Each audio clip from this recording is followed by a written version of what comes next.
Hoy einzige Lukatoiru, ein nein nein. Hoy einzige Lukatoiru, ein nein nein.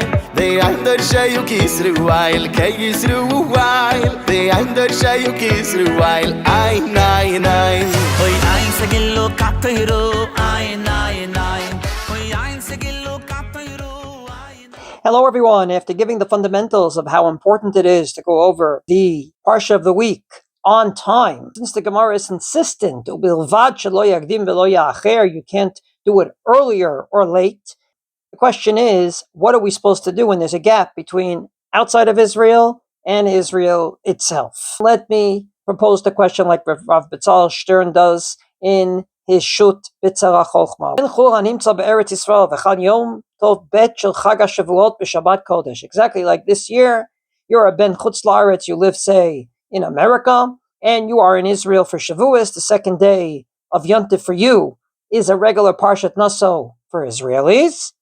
What do you do for Shtayim Mikra? And it will be based either on your feet or on your head. Your feet meaning where you are is what you do, versus on your head meaning where's your mindset? You pay taxes where? You work where? Where are your kids? Where's your home? There is a book called Ikare Hadinim or Ikare Hadalet Tet. It was written by a big posik from Italy by the name of Rav Daniel Rabbi Moshe David Tirani. His year 1740 to 1791. He was a rabbi in Firenze in Italy, and he writes very simply that if this issue comes up, Ben Eretz Yisrael Shebechutz La'aretz, for example, you are in America for your second day Yontiv, and you did not hear Parshat Naso that the Israelis were reading that day, Din Ben Chul, you act like you live outside of Israel. You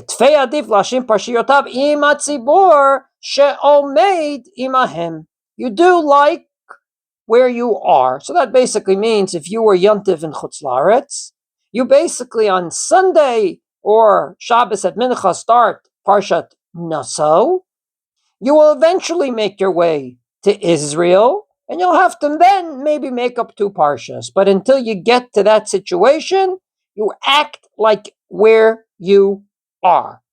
The Chida, Rav Chaim Yosef David Azulai, writes, Ben Eretz Yisrael Sheba Lechul, an Israeli in Chutz La'aretz, and the same situation happens, then basically you act like in Chutz La'aretz. Li'inyan zeh ינהוג כחוץ לארץ ולא ילמד פרשה, ותפי עדיף להפשיר פרשיותיו עם הציבור שהוא עמהם. So the Chida says that even though for the Yom Tov Sheni question he should act like an Israeli, on that Shabbos he should have a Shabbos Shmoneh Esrei and not a Yom Tov one.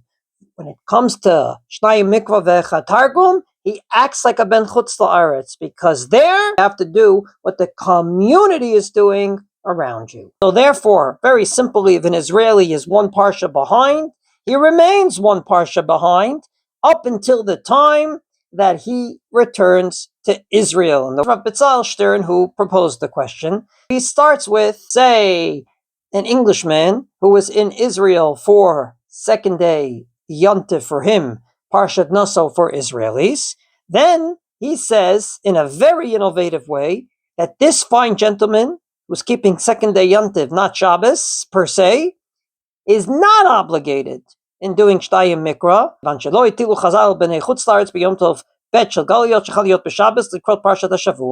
Because Chazal would never put it on someone that they didn't read that Parsha in his home domicile that particular Shabbos. So basically, he goes not with where he is, but where his mindset is. He lives in England. In England, they didn't read the Parsha. He goes with that community, not the community that he's in. So he's hearing Parshat Naso. At Mincha, he's already going to hear Parshat Ba'alotcha. It makes no difference. He goes with the community he comes from. When you're not traveling, then the Chida says, do like the community you're in. And Rav Betzalel Stern says, no, do like the community you came from. But now starts the problem, because you can travel after those 2 days of either Shavuos and Shabbos or 2 days of Shavuos. Well, so now we're 1 week further. It's Parshat Ba'alotcha in Israel, and it's Parshat Naso in Chutz La'aretz. And he says, if you're ben Chutz La'aretz, and after Yontiv you're going back to your locale, say Melbourne, Australia, then you should read Parshat Naso like the rest of the people there. No harm done. The minute you leave Israel, Dino ki'ilu hayakfar bimkomo b'chul. In Israel, you kept Yom Tov Sheni, and definitely when you leave Israel, you continue that way. However, he says, that's well and good if you leave before the gap begins. But let's say you leave after the gap begins. In other words, Parshat Ba'alotcha, you're in Israel, and Chutz La'aretz are reading Naso. So you are definitely one Parsha behind.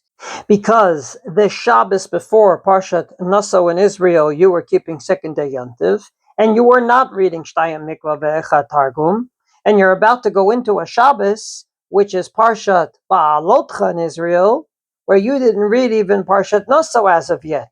So you did not read Naso, and you did not read Ba'alotcha, and Shabbos is about to begin in Israel. He says that if that is the case, then you should read Parshat Naso up until Wednesday of that week.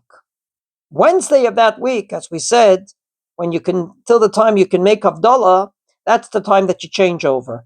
From Wednesday, or if your time to read is Erev Shabbos, or right before Shul on Shabbos, whatever it is, you read Parshat Naso like a ben Chutz La'aretz. But the minute that time comes, be it Wednesday before Shabbos, be it Erev Shabbos in the morning, be it Shabbos morning before Shul, whatever the cutoff time is, then you have to change and do the following.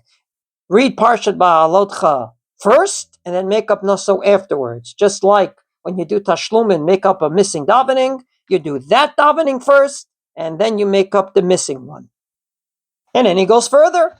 If for the week afterwards, whereas Parshat Shlach in Israel, Ba'alotcha and Chutz La'aretz, and you already read Ba'alotcha because you made it up reading two Parshas back in Israel before you left, you don't have to make up the Parsha again. He says it's like the din of the Kriyas HaTorah of Yontif. Since you're going to hear it sometime during the year, you'll be able to read it sometime during the year personally. Since you already read it just a week before, there's no reason to go over it. And everyone agrees with that. The Shmirat Shabbos Kehilchasa agrees with that, as does the Badei HaShulchan, Rav Chaim David Noem, Mistaber she'ein tzarich likrot od pam Shnayim Mikra Ve'echad Targum, kivan shekar kvar parasha zu be'eretz Yisrael im hatzibur. However, he says, you have to go to Shul and hear the Kriyas HaTorah like every other Jew. So you're going to have to hear the same Parsha twice. And then he says the opposite. If you were in Chutz La'aretz, say in Canada, for Yontiv, and eventually you make your way to Israel, you are one Parsha behind. He says on the plane, you have to make up that Parsha of the week in Chutz La'aretz. Say you're leaving when it's Parshat Ba'alotcha in Chutz La'aretz and Shlach in Israel. So on the plane, you read Ba'alotcha up until Wednesday or up until Friday, whatever that cutoff point is. And then, once you get to Israel, you start transferring to that Parsha of the week after Wednesday. So if it's after Wednesday, Thursday, Friday, or if your normal time to read it is Friday, get the Parsha of Chutz La'aretz out of the way by that time, and then read the Parsha of Israel. If you didn't, then read the Parsha of Israel first, and then read the Parsha of last week next. In this case, you would read Parshat Ba'alotcha up until Wednesday, and then Parshat Shlach from Wednesday on. If you didn't have the time, you would read Parshat Shlach first, and then make up Ba'alotcha. But you should do it only when you land in Israel, not before, because that's the time that you become subservient to that community. So yes, it sounds very, very complicated. Suffice it to say, it is not easy to travel at this time of the year for Shnayim Mikra Ve'echad Targum, but doable. And the basic law is that you go with where you are until you travel. When you travel, starts these complications.